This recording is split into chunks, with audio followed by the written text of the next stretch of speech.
बिस्मिल्लाहिर्रहमानिर्रहीम। अस्सलाम वालेकुम। हजरत इलियास अलैहिस्सलाम ये हजरत हिजकील अलैहिस्सलाम के खलीफा और जानशीन हैं। बेशतर मौरखीन का इस पर इत्तेफाक है कि हजरत इलियास अलैहिस्सलाम हजरत हारून अलैहिस्सलाम की नस्ल से हैं और इनका नसब नामा ये है इलियास बिन यासीन बिन फखास बिन एजार बिन हारून अलैहिस्सलाम। हजरत इलियास अलैहिस्सलाम की बासत के मुतालिक मुफस्सिरीन व मौरखीन का इत्तेफाक है कि वो शाम के बाशिंदों की हिदायत के लिए भेजे गए और बालबक का मशहूर शहर इनकी रिसालत व हिदायत का मरकज था। उन दिनों बालबक शहर पर अरजब नामी बादशाह की हुकूमत थी जो सारी कौम को बुत परस्ती पर मजबूर किए हुए था और उन लोगों का सबसे बड़ा बुत बाल था जो सोने का बना हुआ था और 20 गज लंबा था और उसके 4 चेहरे बने हुए थे और 400 खुदाम उस बुत की खिदमत किया करते थे जिनको सारी कौम बेटों की तरह मानती थी। और उस बुत में से शैतान की आवाज आती थी जो लोगों को बुत परस्ती और शिर्क का हुक्म सुनाया करता था। इस माहौल में हजरत इलियास अलैहिस्सलाम उन लोगों को तौहीद और खुदा परस्ती की दावत देने लगे मगर कौम उन पर ईमान नहीं लाई बल्कि शहर का बादशाह अरजब उनका दुश्मन जाम बन गया और उसने हजरत इलियास अलैहिस्सलाम को कत्ल कर देने का इरादा कर लिया। चुनांचे आप शहर से हिजरत फरमाकर पहाड़ों की चोटियों और गारों में रूपोश हो गए और पूरे 7 बरस तक खौफ व हिरास के आलम में रहे और जंगली घासों और जंगल के फूलों और फलों पर जिंदगी बसर फरमाते रहे। बादशाह ने आपकी गिरफ्तारी के लिए बहुत से जासूस मुकर्रर कर दिए थे।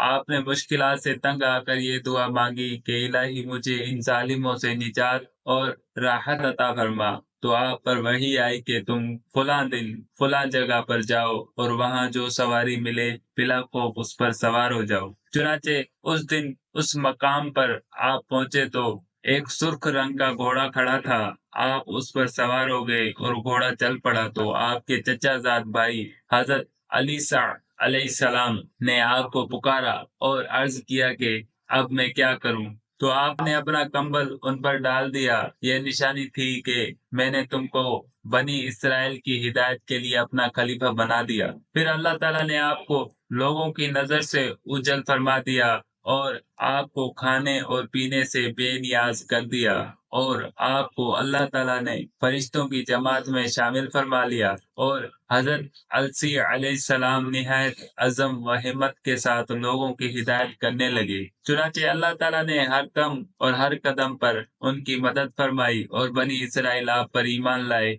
और आपकी वफात तक ईमान पर कायम रहे। हजरत इलियास अलैहिस्सलाम के मोजज़ात अल्लाह ताला ने तमाम पहाड़ों और हैवानात को आपके लिए मुसख्खर फरमा दिया और आपको 70 अंबिया की ताकत बख्श दी। गजब व जलाल और कुव्वत व ताकत में हजरत मूसा अलैहिस्सलाम का हम पल्ला बना दिया। और रिवायत में आया है कि हजरत इलियास और हजरत खिजर अलैहिस्सलाम हर साल के रोजे बैतुल मुकद्दस में अदा करते हैं और हर साल हज के लिए मक्का मुकरमा जाया करते हैं और साल के बाकी दिनों में हजरत इलियास अलैहिस्सलाम तो जंगलों और मैदानों में गश्त फरमाते रहते हैं और हजरत खिजर अलैहिस्सलाम दरियाओं और समंदरों की सैर फरमाते रहते हैं और ये दोनों हजरात आखिरी जमाने में वफात पाएंगे जबकि कुरान मजीद उठा लिया जाएगा। हजरत अनस रदी अल्लाह तआला अन्हु से एक हदीस मरवी है कि हम लोग एक जिहाद में रसूलुल्लाह सल्लल्लाहु तआला अलैहि वसल्लम के साथ थे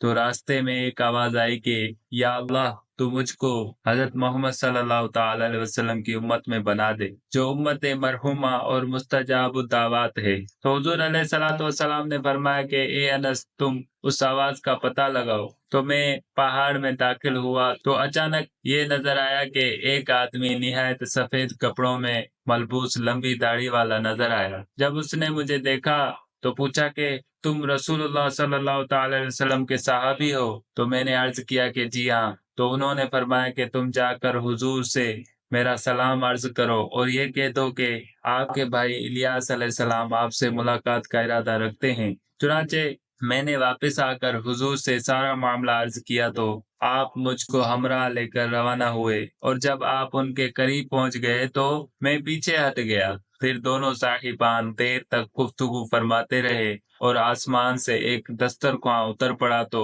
حضور علیہ الصلوۃ والسلام نے مجھے بلا بھیجا اور میں نے دونوں حضرات کے ساتھ میں کھانا کھایا۔ جب ہم لوگ کھانے سے فارغ ہو چکے تو آسمان سے ایک بدلی آئی اور وہ حضرت الیاس علیہ السلام کو اٹھا کر آسمان کی طرف لے گئی اور میں ان کے سفید کپڑوں کو دیکھتا ہی رہ گیا۔ حضرت الیاس علیہ السلام اور قرآن مجید میں حضرت الیاس علیہ السلام کا تذکرہ دو جگہ آیا ہے، سورہ انعام میں اور سورہ الصافات میں۔ سورہ انعام میں تو صرف ان کو انبیاء علیہ السلام کی فہرست میں شمار کیا ہے اور سورہ الصافات میں آپ کی بعثت اور قوم کی ہدایت کے متعلق مختصر طور پر بیان فرمایا ہے۔ چنانچہ سورہ انعام میں یہ ہے، پارہ نمبر 7 سورہ الانعام آیت نمبر 84 تا 86 تک، ترجمہ کنز ایمان۔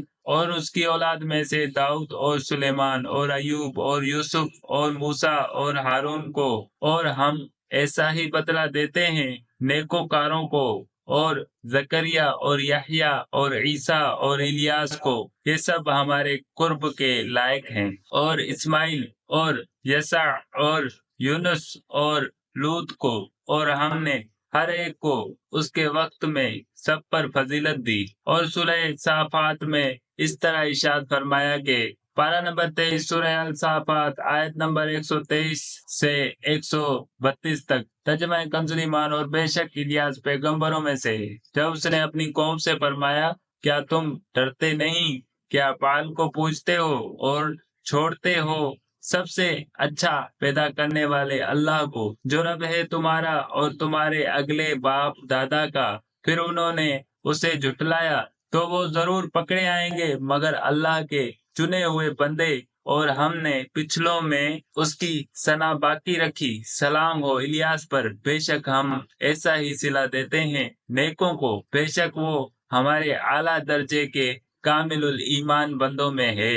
حضرت الیاس علیہ السلام اور ان کی قوم کا واقعہ اگرچہ قرآن مجید میں بہت ہی مختصر مذکور ہے، تاہم اس سے یہ سبق ملتا ہے کہ یہودیوں کی ذہنیت اور اس قدر مسخ ہو گئی تھی کہ کوئی ایسی برائی نہیں تھی جس کے کرنے پر یہ لوگ حریص نہ ہوں۔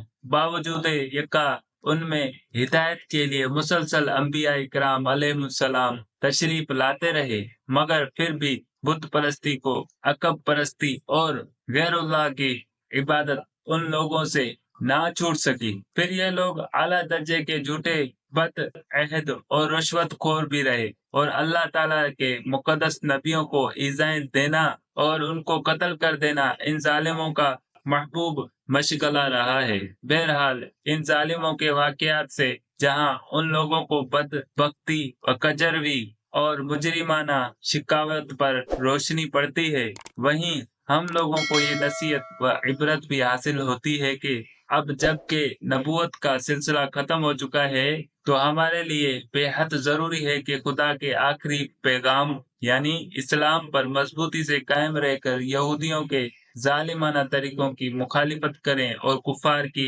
طرف سے پہنچنے والی تکلیفوں اور مصیبتوں پر صبر کر کے خدا کے مقدس نبیوں کے اسوہ حسنہ کی پیروی کریں۔ واللہ تعالی عالم۔